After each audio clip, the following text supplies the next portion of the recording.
शारदीय नवरात्रि 2025 कथा, पूजा विधि और हर वो बात जो आपको जानना चाहिए। नमस्कार दोस्तों, क्या आप भी मेरी तरह नवरात्रि का बेसब्री से इंतजार कर रहे हैं? वो 9 दिन जब चारों तरफ एक अलग ही रोशनी होती है, मंदिरों में घंटों की आवाज गूंजती है और गरबा की धुन पर पैर अपने आप थिरकने लगते हैं। वो 9 दिन जब माँ दुर्गा साक्षात हम सभी के बीच होती हैं। लेकिन क्या आपने कभी सोचा है कि हम ये 9 दिन क्यों मनाते हैं? क्या है इस पर्व का असली महत्व? और इस साल यानी 2025 में नवरात्रि कब से शुरू हो रही है और पूजा का सबसे शुभ मुहूर्त क्या है? अगर आपके मन में ये सारे सवाल हैं, तो आप बिल्कुल सही जगह पर हैं। आज मैं आपको शारदीय नवरात्रि से जुड़ी हर एक जरूरी बात बताऊंगा, वो भी बहुत आसान और दिलचस्प तरीके से। तो चलिए इस भक्ति भरे सफर की शुरुआत करते हैं। तो सबसे पहले जानते हैं कि इस साल नवरात्रि कब है। दोस्तों, हिंदू पंचांग के हिसाब से शारदीय नवरात्रि 22 सितंबर 2025 सोमवार से शुरू हो रही है और 1 अक्टूबर 2025 बुधवार को समाप्त होगी। वैसे तो नवरात्रि 9 दिन की होती है, लेकिन इस बार ये पूरे 10 दिन की होगी, क्योंकि इस बार तृतीया तिथि 2 दिन पड़ रही है। ये तो हो गई अच्छी खबर। घट स्थापना पहला दिन यानी 22 सितंबर को घट स्थापना होगी। महाअष्टमी 30 सितंबर को महाअष्टमी मनाई जाएगी। इस दिन माँ महागौरी की पूजा होती है और कन्या पूजन के लिए ये दिन सबसे शुभ माना जाता है। महानवमी और 1 अक्टूबर को महानवमी। इस दिन माँ सिद्धिदात्री की पूजा होती है, जो सभी सिद्धियों को देने वाली है। इसी दिन हवन भी किया जाता है। दशहरा इसके ठीक अगले दिन यानी 2 अक्टूबर को दशहरा मनाया जाएगा, जिसे विजयादशमी भी कहते हैं। तो अपनी डायरी में ये तारीखें लिख लीजिए। अब बात करते हैं पूजा की शुरुआत की। नवरात्रि की शुरुआत होती है घट स्थापना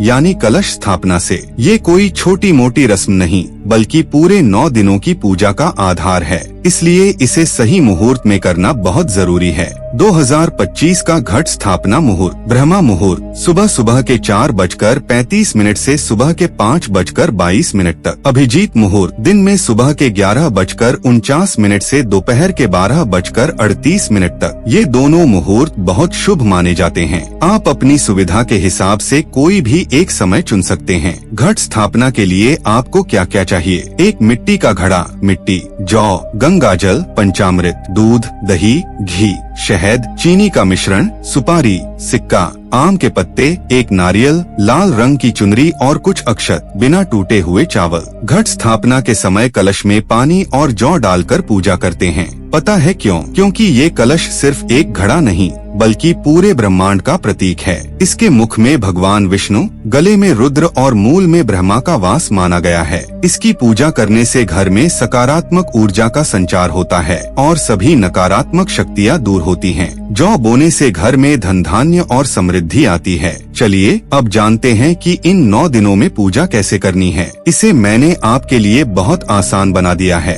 हर दिन का एक अलग महत्व है और हर दिन हम माँ दुर्गा के एक नए रूप की पूजा करते हैं। पहला दिन शैलपुत्री माँ शैलपुत्री पर्वतराज हिमालय की पुत्री हैं। इस दिन घट स्थापना के बाद उनकी पूजा करें। दूसरा दिन ब्रह्मचारिणी माँ ब्रह्मचारिणी तपस्या और संयम का प्रतीक हैं। इनकी पूजा से ज्ञान और वैराग्य प्राप्त होता है। तीसरा दिन चंद्रघंटा माँ चंद्रघंटा के माथे पर घंटे के आकार का आधा चांद है। इनकी पूजा से साहस और निडरता आती है। चौथा दिन कूष्मांडा माँ कूष्मांडा ने अपनी मुस्कान से इस ब्रह्मांड की रचना की। इनकी पूजा से आरोग्य और समृद्धि मिलती है। पांचवा दिन स्कंदमाता माँ स्कंदमाता भगवान कार्तिकेय स्कंद की माँ है। इनकी पूजा से संतान, सुख और ज्ञान की प्राप्ति होती है। छठवां दिन कात्यायनी माँ कात्यायनी ने महिषासुर का वध किया था। इनकी पूजा से सभी शत्रुओं का नाश होता है। सातवां दिन कालरात्रि माँ कालरात्रि सभी नकारात्मक शक्तियों का नाश करती हैं। इनकी पूजा से बुरी शक्तियों का भय दूर होता है। आठवां दिन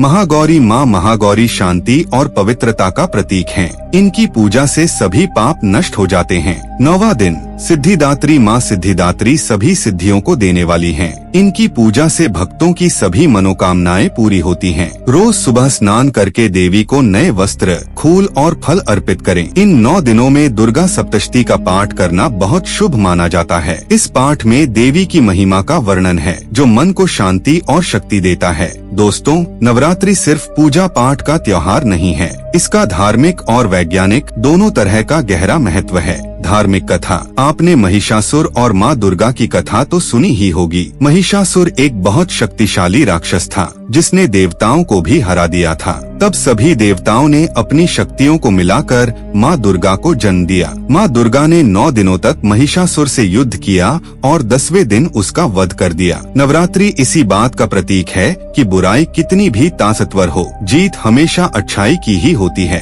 यही वजह है कि 10वें दिन हम विजयादशमी मनाते हैं। वैज्ञानिक पहलू। अब बात करते हैं विज्ञान की। ये पर्व ऐसे समय में आता है जब मौसम बदल रहा होता है। इस बदलाव से शरीर में कई तरह के रोग हो सकते हैं। ऐसे में 9 दिन का उपवास हमारे शरीर को डिटॉक्स करता है, यानी शरीर के अंदर की गंदगी को साफ करता है। व्रत के दौरान खाए जाने वाले फलाहार और सात्विक भोजन से पाचन तंत्र को आराम मिलता है और शरीर को बदलते मौसम से लड़ने के लिए तैयार होने में मदद मिलती है। अब आते हैं सबसे महत्वपूर्ण हिस्से पर। व्रत का पूरा फल तभी मिलता है जब हम कुछ नियमों का पालन करें। क्या करें? सत्य, दया और संयम। व्रतधारी को इन 9 दिनों में सात्विक रहना चाहिए। अखंड ज्योति। 9 दिनों तक घर में अखंड ज्योति जलाएं। कन्या पूजन। अष्टमी या नवमी के दिन छोटी कन्याओं को घर पर बुलाकर उन्हें भोजन कराएं और दक्षिणा दें। इसे सबसे बड़ा पुण्य माना जाता है। दुर्गा चालीसा या सप्तशती रोज पाठ करें। ये मन को शांति